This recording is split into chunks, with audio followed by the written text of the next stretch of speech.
اللهم صل على محمد وآل محمد. السلام عليكم حبايب. اليوم راح نسوي فطائر هشة وقطنية مثل ما تشوفون، ومحشية بأروع حشوة والطعم على العالم، وراح تعتمدوها بكل مرة. وهسه راح نبتدي. بسم الله. ملعقة طعام خميرة وملعقة طعام سكر، ومن بعدها ننزل مقدار قلاص ونص من الحليب تدريجيا، حليب دافي، ونخلط إلى أن يذوب السكر والخميرة. ومن بعدها ننزل 3 أكواب من الطحين ونعجن. وهسه هنا بالوصفة استعملت طحين متعدد الاستعمالات.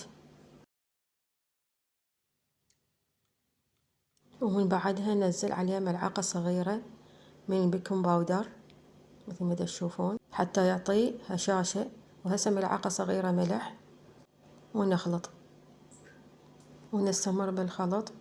وهسه ننزل من بعدها عليه باقي الحليب الدافي ونعجن جيد. حبايبي لا تنسون اللايك والاشتراك وتعليق من ايديكم الحلوة حتى توصلكم كل وصفاتي.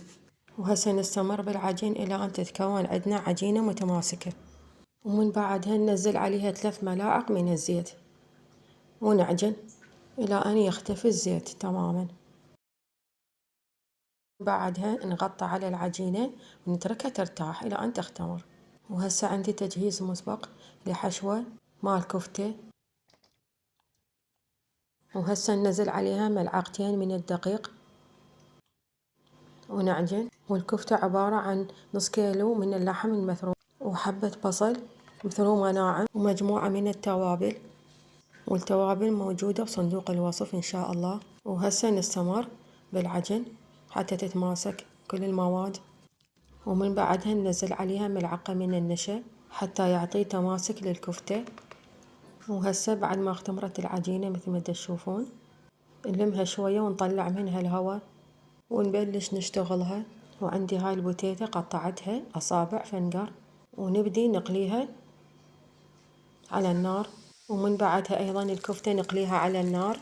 ومن بعدها قطعت العجينة وكورتها. وهسه نضيف قطرات من الزيت وندهن سطح العمل مثل ما تشوفون. ناخذ لنا أول ونفردها جيدا بحيث لا تحتاج إلى شوبك أو أي أداة لفردها. وهسه نضع قطعة من الكفتة المقلية وننزل عليها أصابع من الفنجر بوتيتة.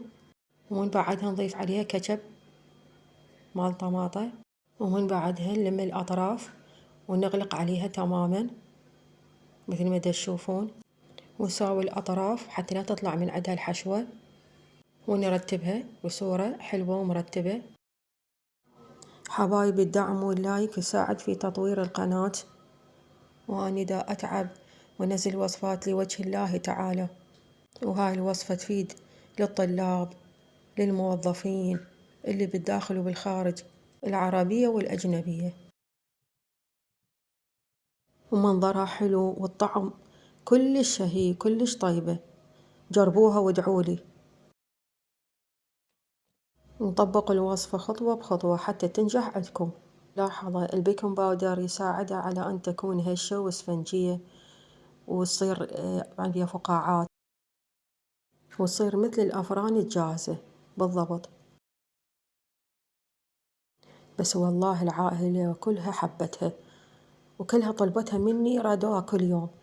قلت لهم ماما أنا ما أقدر كل يوم، يعني واحد هم يعني يغير بوصفات.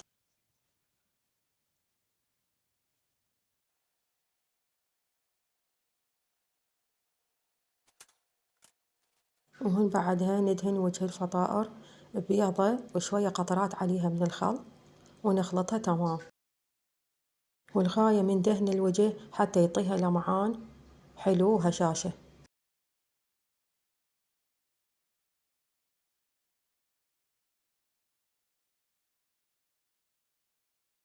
ومن بعدها نرش الوجه بالسمسم مثل ما تلاحظون إلى أن تكمل كل العجاين. ومن بعدها تدخل الفرن من الأسفل ثم من الأعلى على حرارة 200 درجة مئوية. ويا ويلي على المنظر شقد شهي، وباع الهشاشة والطراوة، وباع الحشوة متماسكة. علينا وعليكم ألف عافية، وشكرا على المشاهدة ومع السلامة.